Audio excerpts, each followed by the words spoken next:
আর বাঘাযতীনে এই বিল্ডিং বিপর্যয়ের নজরে প্রমোটার মেরামতি চলাকালীন এই বিপত্তি ঘটনা ঘটে। অনুমতি ছাড়াই চলছিল সারাই। বেপাত্তা প্রমোটারের বিরুদ্ধে এফআইআর পুরসভার তরফ থেকে।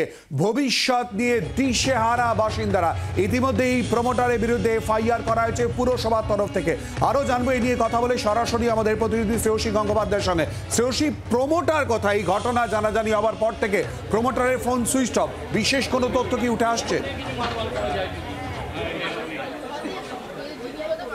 একেবারে দেখো, আমরা প্রমোটারের খোঁজ করতে গিয়ে তার বাড়িতে পৌঁছই। প্রথমে আমরা পৌঁছি তার দোকানে, বাঘাযতীন স্টেশন রোডে। তার সেক্ষেত্রে তার বাঘাযতীন যে বাজার রয়েছে সেই বাজারে তার দোকান রয়েছে এবং সেটা বেডিং স্টোর রয়েছে। সেখানে আমরা যাই এবং যেটা জানতে পারি যে আজকে দুপুরের পর থেকেই কিন্তু সেই দোকান বন্ধ করে দেওয়া হয়েছে এবং দোকান অত্যন্ত তাড়াহুড়ো করে বন্ধ করা হয়েছে, সেটা খুব স্পষ্ট। এরপরেই আমরা তার বাড়িতে পৌঁছই এবং সেখানে দেখি যে শুধুমাত্র তার স্ত্রী রয়েছেন। তার স্ত্রী বলেন যে এই ঘটনার কথা জানার পর থেকেই সেক্ষেত্রে তিনি তার স্বামীর সঙ্গে যোগাযোগ করতে পারছেন না। ঘটনা যে ঘটেছে সেটা তার ছেলে তাকে জানিয়েছে এবং এই মুহূর্তে স্বামীর সঙ্গে কোনোভাবেই কিন্তু যোগাযোগ করতে পারছেন না। এবং স্ত্রীর বক্তব্যে কিন্তু আরো একাধিক তথ্য উঠে আসে, যেখানে যে অভিযুক্ত যিনি প্রমোটার তার স্ত্রী স্পষ্ট বলছেন যে এক্ষেত্রে তার স্বামী 7-8টা বাড়ি তৈরি করেছিল, অর্থাৎ আবাসন তৈরি করেছিল, এই ধরনের ফ্ল্যাট তৈরি করেছিল, কনস্ট্রাকশনের কাজে ছিল।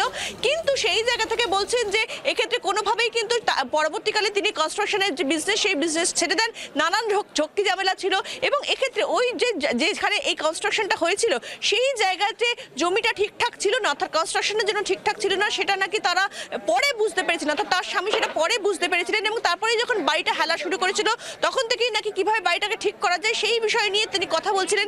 এবং সেক্ষেত্রে তিনি যেটা স্পষ্ট বলছেন যে এক্ষেত্রে ইঞ্জিনিয়ার আনা এবং বিভিন্ন জায়গায় পারমিশন করানো ইত্যাদি নানান বিষয় কিন্তু তিনি করে কার্যত এই কাজটা শুরু করেছিলেন। ফলে সামগ্রিকভাবে কিন্তু এক্ষেত্রে যেই গোটা বিষয়টা সেই বিষয়টা নিয়ে কিন্তু তিনি বলছেন যে তার স্বামীর সঙ্গে তিনিও যোগাযোগ করতে পারছেন না। যদিও যেটা আমরা জানতে পেরেছি যে পুলিশ ইতিমধ্যেই তাদের বাড়িতে গিয়েছেন এবং সেক্ষেত্রে তাদের সঙ্গে যোগাযোগ করার চেষ্টা করেছেন, কিন্তু সেক্ষেত্রে পুলিশও কিন্তু এই যে প্রমোটার বিরুদ্ধে অভিযোগ উঠছে সেই প্রমোটারের পুলিশও কিন্তু ইতিমধ্যেই খোঁজ শুরু করেছে। ফলে সামগ্রিক সমস্ত কিছু নিরিখে বলা যেতে পারে যে এখনো পর্যন্ত কিন্তু প্রমোটারের কোনো খোঁজ নেই। যদিও এক্ষেত্রে পুলিশও কিন্তু ইতিমধ্যে তদন্ত শুরু করেছে এবং সেই তদন্তে ইতিমধ্যে প্রমোটারের খোঁজ তারাও শুরু করে দিয়েছে। ধন্যবাদ শ্রেয়সী, ধন্যবাদ বিক্রম। আর শ্রেয়সী যে কথা ইতিমধ্যেই জানিয়ে দিচ্ছিল, অর্থাৎ প্রমোটারের স্ত্রী তিনিও বলছেন যে যোগাযোগ করতে পারছেন না স্বামীর সঙ্গে এই ঘটনার পর। কি বলেছেন তিনি শোনাবো। আমি ওনার ওয়াইফ। ও কোথায় গেছেন উনি? কোথায় গেছে আমি তো জানি না। দোকান বন্ধ করেছে, দোকান বন্ধ করে তারপরে বেরিয়ে গেছে। তারপরে ইয়ে করলো। তারপরে হঠাৎ করে ছেলে আমাকে ফোন করে বললো যে মা ইয়ে হয়েছে, বিদ্যাসাগর ফ্ল্যাটটা ইয়ে হয়েছে, মানে পড়ে গেছে। তো এই যে ফ্ল্যাটটা সারানোর কাজ কি উনিই করছিলেন? উনিই করছিলেন। বাড়িটা যখন তৈরি হয় তখন কাউন্সিলর জানতো না যে বাড়িটা তৈরি হচ্ছে? হ্যাঁ জানতো বোধহয়। জলাজমির উপর তৈরি হচ্ছে এই ফ্ল্যাটটা, মানে এটা তো ইলিগাল কাজ, সেটা আপনি জানতেন না ইলিগালি করছেন এটা? জলাজমির উপর কাজটা এতটা, যার ফ্ল্যাট ছিল না সেও এতটা ইয়ে করেনি আর ও এতটা গুরুত্বই দেয়নি। তো এখন আস্তে আস্তে হেলে যাতে এখন দেখে তারপরে নিজেই চিন্তা ভাবনা করলো যে না এটাকে সারাই করতেই হবে। আপনার হাজবেন্ড কোথায় আছেন জানেন? আমি জানি না বলেই তো আমি আর সব কিছু করতেই পারছি না। আমি কতগুলো ফ্ল্যাট করেছেন উনি এখনো পর্যন্ত?